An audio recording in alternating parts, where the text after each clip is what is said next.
Ikalabing-siyam na kabanata. Naging abala na ang paaralan ng Purif sa nalalapit na pagsisimula ng taunang tagisan. Sa nakalipas na ilang linggo ni na Beast at Speed sa paaralang ito, ay unti-unti na nilang nakakasanayan dito. Si Speed, naging kaibigan na rin si Luke. Nagkaroon ng kaunting pagbabago sa Manchester na ito magmula ng araw na talunin ito ni Beast. Pero paminsan-minsan lang din nilang nakakasama ito. Nararamdaman ni Speed na medyo may pagkailang pa ito. Ngunit sapat na ang kilos ni Luke na nagpapahiwatig na unti-unti na nitong tinatanggap sa sarili ang pagkakaibigan nila. Sina Enma at Mirai, likas na pala kaibigan ng mga ito. Ang una nilang naging kaibigan ay sina Silva, Claude at Odessa. Madalas na rin nilang nakakausap ang halos lahat ng kasamahan nila sa dormitoryo na naging dahilan upang halos lahat ng mga ito ay maging malapit ng bahagya sa magkapatid. Si Freya, na natiling mapag-isa. May ilang pagkakataon na kinakausap niya ang ilan sa mga kasamahan, ngunit iyon ay kapag may kailangan lang siya. Nanatili siyang walang kinakaibigan sa kahit isa sa mga narito. Isa pa, pakiramdam niya ay may kaunti siyang kalayaan sapagkat hindi pa siya nakakausap muli ng kanyang kuyang si Helio na huli pa niyang nakita nang ito'y suntukin ni Beast. Nagpatuloy rin siya sa kanyang pagsasani araw-araw.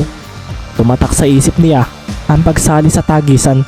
Gusto niyang mapili at gusto niyang magkaroon ng tsansa na makaharap ang mga nasa Purif 8 maliban sa kanyang kapatid. Madalas ngang bumabalik si Freya sa dormitoryo na pawisan at pagod na pagod. Wala siyang sinayang na oras at panahon sa loob ng mga araw na nagdaan. Katulad ni Beast, wala rin itong sinayang na pagkakataon, lalo na nang malamang magkakaroon ng tagisan sa paaralan. Itigil mo muna ang kagustuhan mo makipaglaban sa mga naglalakasang individual dito sa paaralan. Alam mo Beast, magkakaroon ng paaralan ng taunang tagisan. Wika ni Speed habang nakalambitin sa isang sanga ng puno sa kagubatang sakop ng Hell Dormitory. Taunang tagisan? Tanong naman ni Beast na kasalukuyang binabalatan ang saging na nakuha sa daan mula sa isang puno. Kasalukuyan siyang nakaupo sa taas ng isang puno na kung saan si Speed ay nakalambitin. Oo Beast, nalaman ko na ito ay ang paglalaban ng mga estudyante sa paaralan. Ang mananalo ay magkakaroon ng tsansang labanan ang isa sa Purif 8 at palitan ito sa pwesto. Sagot ni Speed na mabilis na umikot habang nakakapit upang makakyat sa sanga. Mabilis siyang humawak doon at pagkatapos ay umupo na ito sa tabi ng kanyang kaibigang ginawang isang subuan ang hawak na saging. Ang gagawin natin ay magpapalakas tayo sa mga araw bago ang pagpili. Maraming malalakas sa paaralang ito Beast. Kahit pa maganda ang ability mo, mayroon pa rin makakalaban tayo na kaya tayong talunin. Kaya hindi tayo dapat umasa sa ating abilidad. Tumayo si Speed sa ibabaw ng sangang iyon habang nakatingin sa kaibigan. Si Beast, napagtanto rin iyon. Marami siyang nakikita sa paaralan na may higit na kapangyarihan kaysa normal. Nararamdaman niya iyon at alam niyang hindi niya matatalo ang mga ito basta-basta. Isa pa, habang nasa paaralan siya ay tila ba nararamdaman niya ang presensya ng bawat isa rito. Kahit sa kanyang pagtulog ay nasa pakiramdam pa rin niya ito. Isa pa, nakakaramdam din siya ng mga presensyang hindi maganda. Tila may kung ano sa paaralang ito ang posibleng magdala ng hindi kaaya-ayang mangyayari. Wala siyang ideya roon pero nakakaramdam siya ng malakas na kapangyarihang nagpapauli-uli lang sa loob ng paaralang kanilang pinapasukan.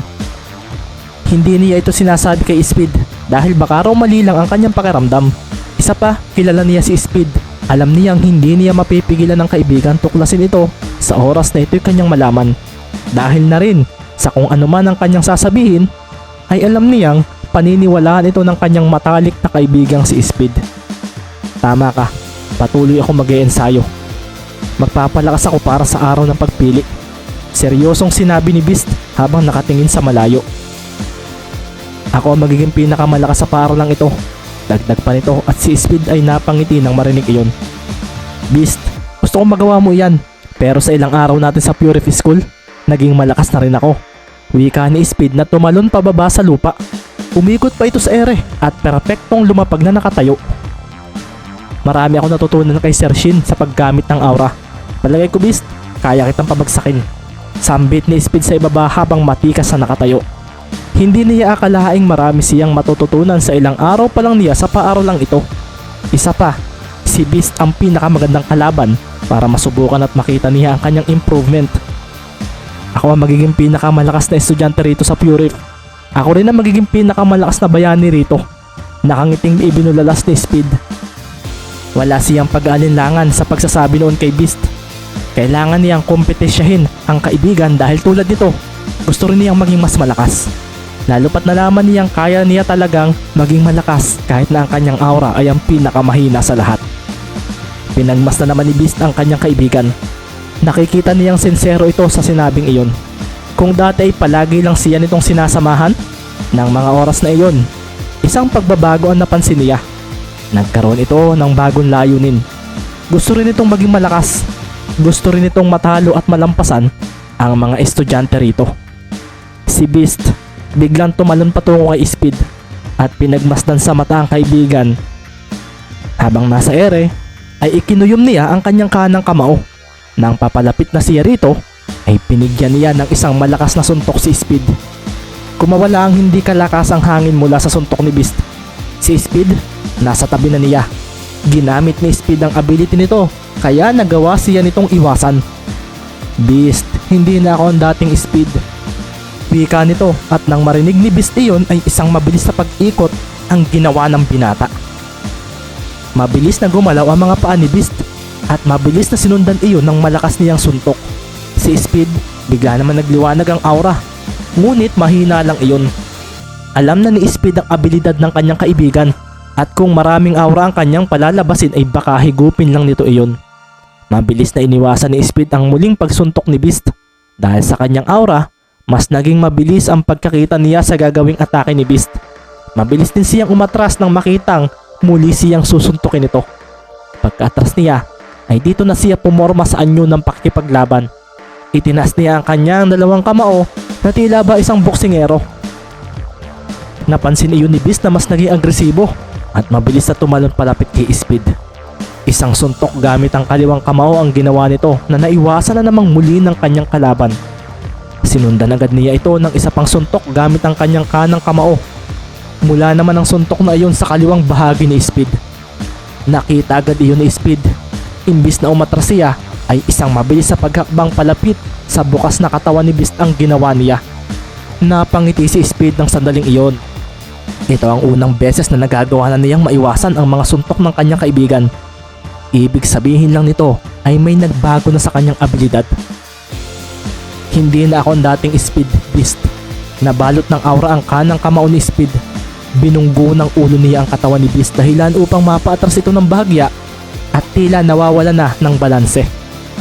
Hindi naman nagulat si Beast sa pagbabago ng kanyang kaibigan. Kahit na may kapayatan ng pangangatawan nito, ay alam niyang may natatagong lakas ito. Mula pa nang makilala niya ito noon, ay may nararamdaman na siyang malakas na presensya ang natutulog sa loob ng katawan nito.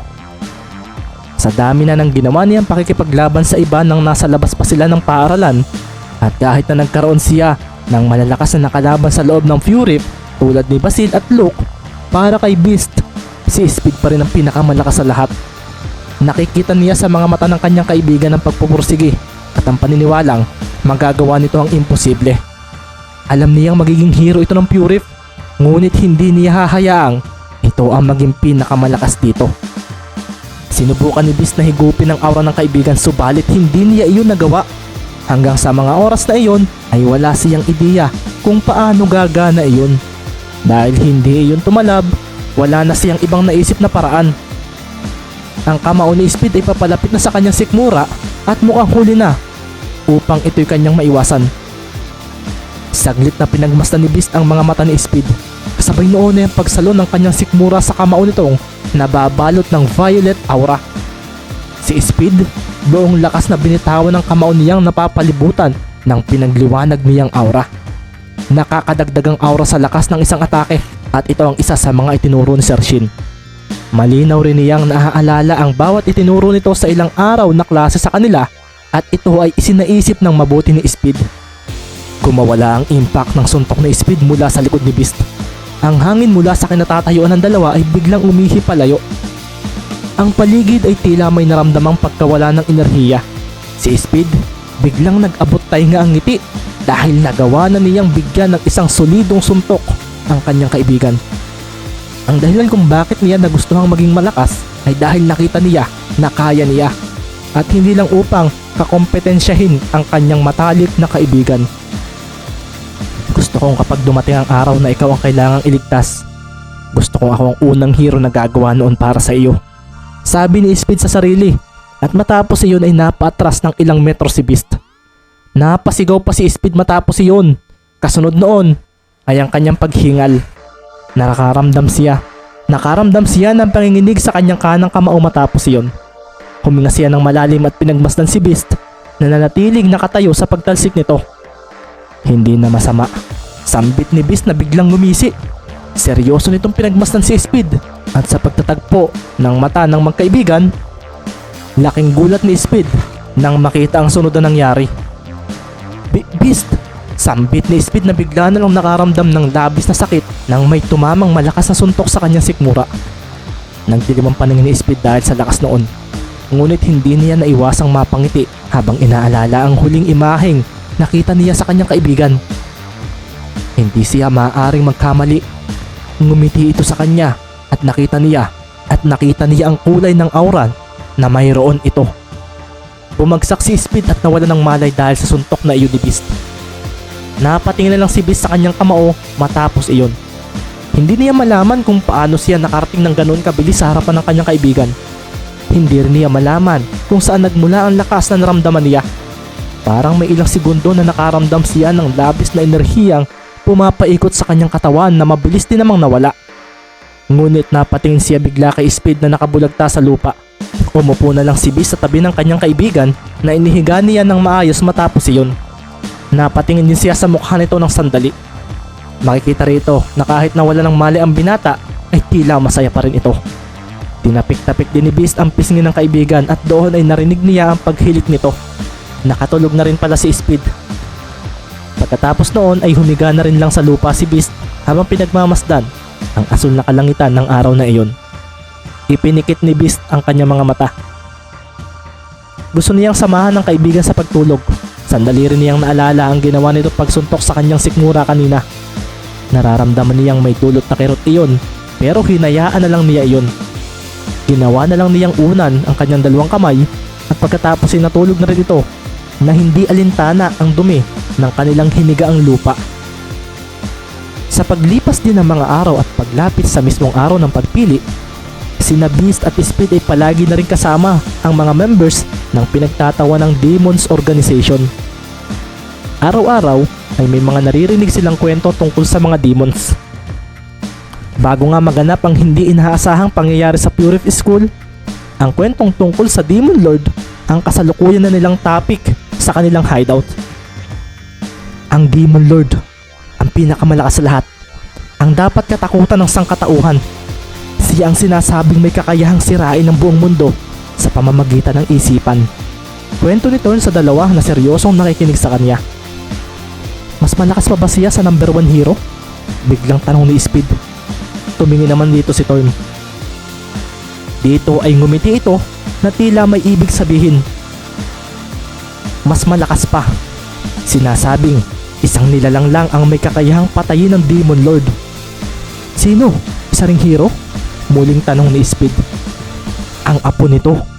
Pagkasabi noon ni Thorn ay siya namang biglang pagyanig ng buong lugar. Nang mga oras na iyon, ang buong Purify School ay biglang nabalot ng kadiliman.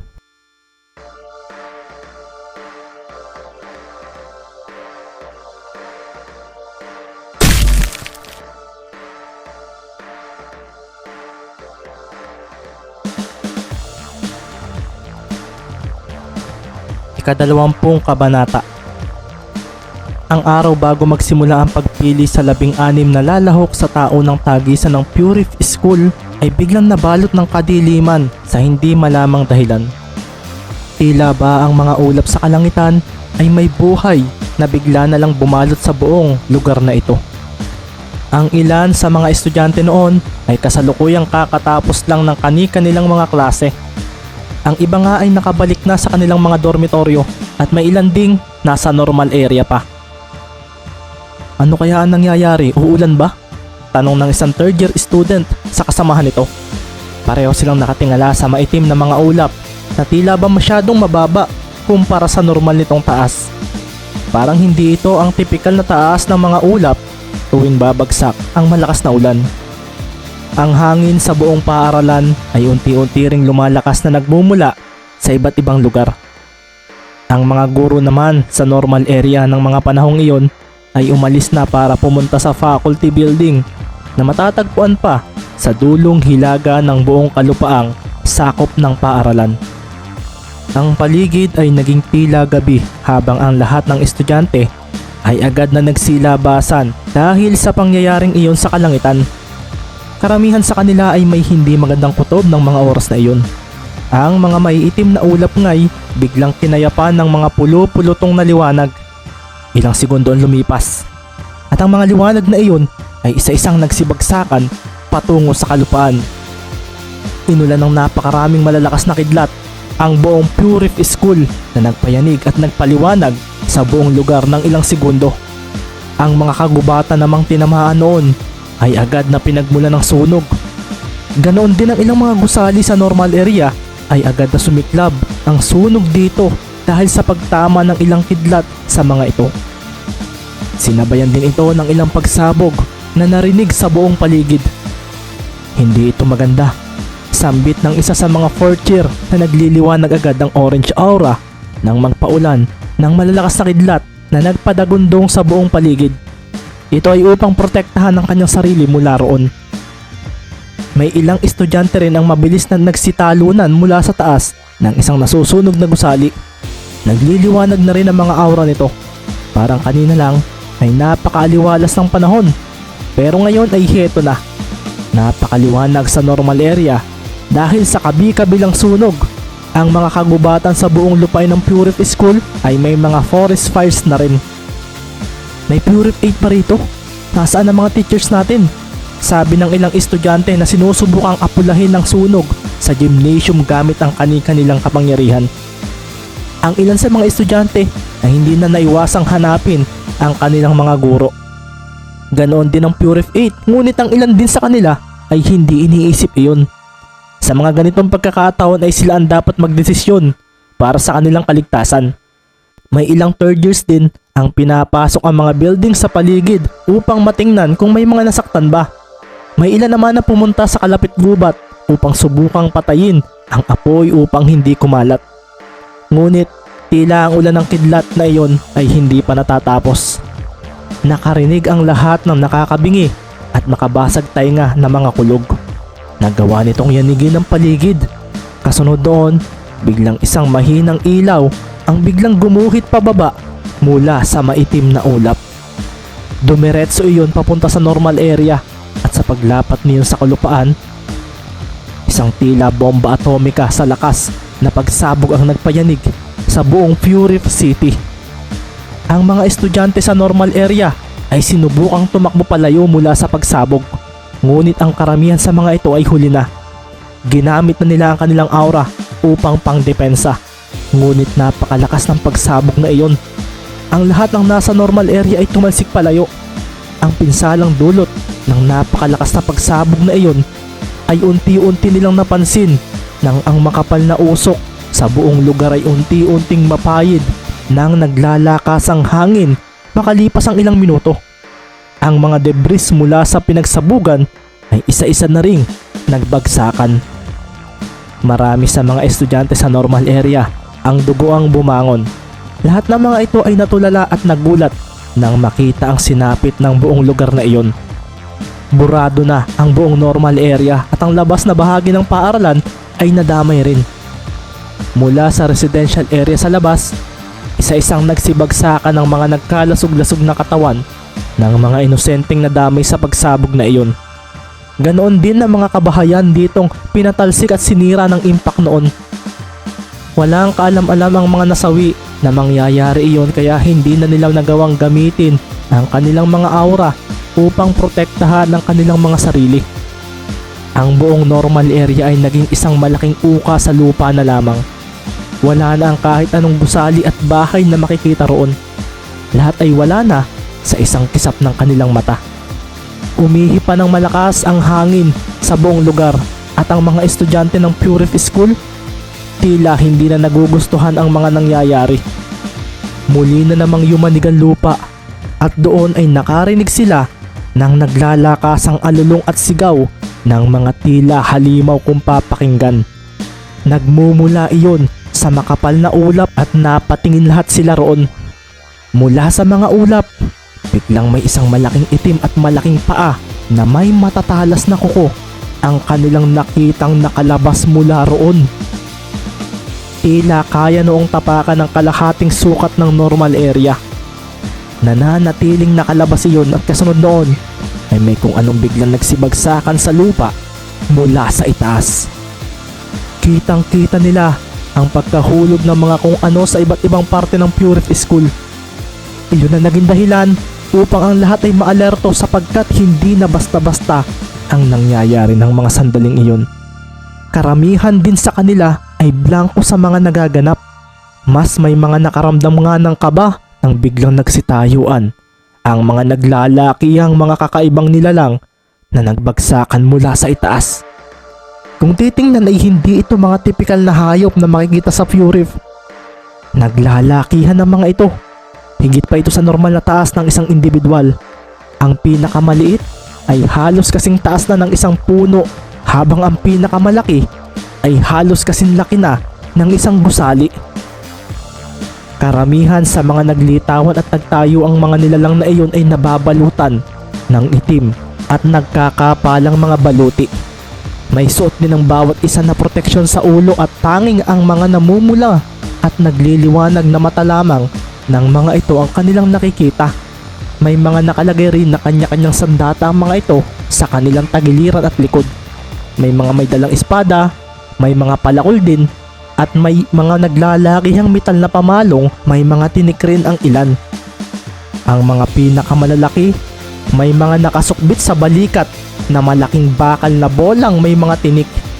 May kadenang nakalagay sa bagay na iyon na ang dulo ay hawak ng mga kamay ng mga may dala nito. Isa rin sa mga napansin ng lahat ay ang aura na bumabalot sa katawan ng mga iyon. Ito ang unang beses na makakita sila ng ganoong uri ng aura.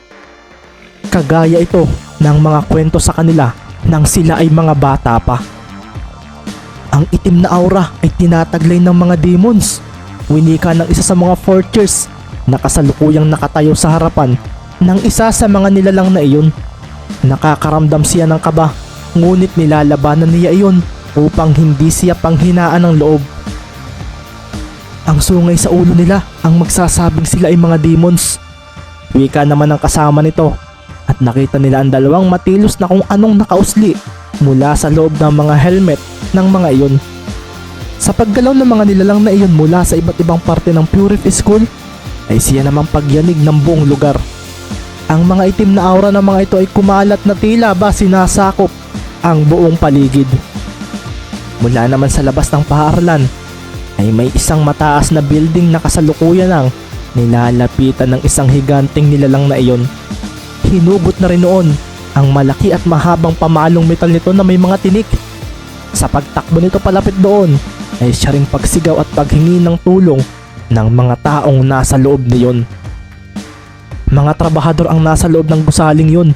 Ito ay ang mga taong may mababang antas ng kapangyarihan. Makikitang nagliliwanag ang aura ng bawat isa upang subukang labanan ang paparating na higante. Ngunit habang papalapit ng papalapit ang nakaitim ng baluting iyon ay siya namang pagkayap ng takot sa kanilang mga katawan. Lumalakas ang pagyanig sa buong lugar at ang pakiramdam na wala silang magagawa laban dito ay mas nangibabaw. Ang salitang kamatayan ay tila tatanggapin na ng kanilang sistema dahil alam nilang wala silang magagawa laban dito. Ang mga nasa compound ng Purif School ay pinapanood lamang ang mangyayaring iyon. Ni isa sa mga naroon ay mukhang hindi kikilos upang iligtas ang mga nasa loob ng building na nasa hindi kalayuan mula sa kanilang paaralan. Hindi ito maganda. Kaya ba natin ang mga ito? Mga demon sila. Ang mga sinasabing pinakamalakas na nilalang sa mundo. Bulalas ng isang estudyante na napapatras dahil sa mga nakikitang paggalaw ng mga demon sa paligid. Totoo sila. Hindi isang likhang isip ang mga iyon. Totoo pala ang mga demons. Wika din ng isa na mas piniling tumakbo nang makitang ang mga demons ay nagtatakbuhan na papunta sa bawat estudyanteng makikita ng mga ito sa paligid. Nasaan ang mga teachers natin? Ang mga heroes? Hindi ba dapat sila magliligtas sa atin sa mga nangyayaring ito? Wika naman ng isang third year na babae na nakaupo na lang at napakudli sa likod ng isang nakatayo pang puno sa labas ng pinagsabugan ng normal area. Mula sa itaas, makikita ang naglahong normal area. Kasama na rin ang ilang bahagi sa labas ng paaralan. Makikita rin sa loob ng Purif School ang mga sunog sa iba't ibang parte. Naroon din ang ilang mga naglalakihang demons na pinagsisira ang bawat madaraanan nila. Mula naman sa building na aatakihin ng isang higanting demon, nang sandaling hampasin na noon ang buong lugar gamit ang sandata nito, ay may isang asul na liwanag ang biglang bumulusok palapit sa harapan nito. Malalakas ba kayo? Kung ganoon, magagamit ko kayo para sa pagsasanay ko. Winika ng babaeng may asul na buhok na kasalukuyang nasa ere sa tapat ng ulo ng sinasabing demon na iyon. Si Freya iyon. Kasalukuyang nagliliwanag ang mga mata nito habang ang asul na aura nito ay bumabalot sa kanyang buong katawan. Ang asul na apoy naman niya ay binabalot ang kanyang kaliwa at kanang kamay. Ang kanyang buhok na asul ay gumagalaw habang marahang hinaharangan ng kabila niyang mata. Nagliwanag lalo ang aura ni Freya nang maalala ang pagtalo sa kanya ni Basil. Hindi na niya hahayaang maulit iyon. Hindi siya maaaring manatiling mahina. Dito nga ay unti-unting lumaki ng lumaki ang apoy na nasa kanang kamay ng dalaga. Nabalutan din ng asul na aura ang apoy niyang iyon. Habang papalapit ng papalapit ang atake ng demon, ay siya namang paggalaw ng kamay na iyon ng dalaga. Ang mga nasa loob ng building, nakita nila ang biglaang paglitaw ng isang babaeng nakauniforme ng Purif School. Nakikita nila ang apoy na iyon. Isang bayani ang biglang pumasok sa kanilang isip ng mga sandaling iyon. Si Kuro Manchester. Blue Flame Chaos! Bulalas ni Freya at pagkabigkas niya noon ay ang pagbato niya sa kanyang apoy sa ulo ng demon. Kumawala ang napakaliwanag na apoy ng dalaga sa pagtama ng atake niyang iyon. Isang napakalakas na pagragasa ng asul na apoy ang sinalubong ng ulong bahagi ng kalaban nito. Hindi basta-basta ang apoy na iyon. Iyon ay ang pinakamainit at pinakamalakas na apoy sa buong mundo. Ang Blue Flame. Tingnan ko ang lakas mo, demon. Sambit ni Freya na nagtaasan ng buhok nang kumawala ang napakalakas na hangin mula sa kanyang atake. Ang kanyang apoy ay mas dinagdagan pa niya at ang kalaban ay dahang-dahang napaatras. Ang ulo nito at ang baluti unti-unti nang tinutunaw ng apoy ni Freya. Nang makita iyon ng dalaga ay itinigil na niya ang pagpapakawala ng kanyang apoy. Ngumisi siya at mabilis na lumapag sa ibabaw ng gusali habang nag-aapoy ang blue aura niya. Napapalibutan din ang kanyang kinatatayuan ng kanyang asul na apoy na siyang nagbigay ng kakaibang liwanag sa lugar na iyon. Sumabog ang itaas na bahagi ng katawan ng demon matapos ang atakeng iyon ng dalaga. Yumanig din ang paligid sa pagbagsak noon at kasunod nito ay unti-unti naman naging abo ang natitira nitong bahagi hanggang sa tuluyan na itong nilipad ng hangin papalayo. Ang mga nasa loob ng building napaupo dahil nakaligtas pa sila. Ang iba naman nagsisigaw sa tuwa. Ang ilan naman ay nagtakbuhan patungo sa itaas para makita ang babaeng nagligtas sa kanila. Huminga ng malalim si Freya habang pinagmamasdan ang sakop ng pinsala sa lugar. Hindi niya iniisip na darating ang kanyang ama o kung sino mang bayani. Unang-una, hindi niya iyon iniisip dahil sa mga ganitong pagkakataon. Bilang anak ng pinakamalakas na hero ng Purif, dapat ay siya mismo ang unang kumilos para talunin ang mga kalabang biglang lumitaw sa lugar na ito. Nakarinig siya ng ilang mga pagsabog sa iba't ibang lugar. Nakikita rin niya ang pagkilos ng mga naglalakihang demons. Ramdam niyang hindi basta-basta ang mga ito. Bumalik tuloy sa alaala niya ang mga kwentong narinig niya noong siya ay bata pa. Ang mga demons ang pinakamalakas na nabubuhay sa mundo. Napakuyom siya ng kamao at bago pa man siya bumaba ay napakinggan niya ang pagdating ng mga tao sa kanyang likuran. Maraming salamat Binibini. Ikaw ba ang anak ni Sir Kuro, si Freya? Tanong ng isa. Seryosong nilingon ng dalaga ang mga ito. Naalala niya ang itinuro sa kanya ng kanyang ama tuwing magliligtas ng mga tao. Ako nga si Freya Manchester. At huwag kayong mag-alala. Magiging okay rin ang lahat. Wika ng dalaga na biglang nginitian ng mga ito. Isa itong malapad na ngiti na tila nakakapag-alis ng kaba ng sino mang maiiligtas niya. Bilang isang hero, huwag na huwag mong kakalimutang ngitian sila sapagkat iyan na magbibigay ng pag-asa sa kanila. Iyan na magbibigay ng tiwala sa mga puso nila na sa kahit anumang sakuna o mga hindi magandang mangyari sa mundo, palaging may liwanag. Palaging may mga bayani na magliligtas sa sino man. Bumuntong hininga si Freya at pagkatapos ay bumaba siya sa lupa mula sa napakataas na gusali. Isang perpektong paglapag din ang nagawa niya at pagkatapos bigla na lang siyang naglaho matapos tumakbo ng napakabilis gamit ang aura niyang inilagay niya sa kanyang mga paa. Ang kwentong ito ay sinulat ko noong November 2020. Inspirasyon ko sa pagbuo nito ang mga anime na gaya ng Black Clover at My Hero Academia. Samahan ninyo akong mag-backread sa pamamagitan ng pag-upload ko rito sa YouTube channel. Nakalimutan ko na kasi ang ilang laman ng kwento. At upang maipagpatuloy ito ang naisipan kong gawin, ang i-upload ito rito.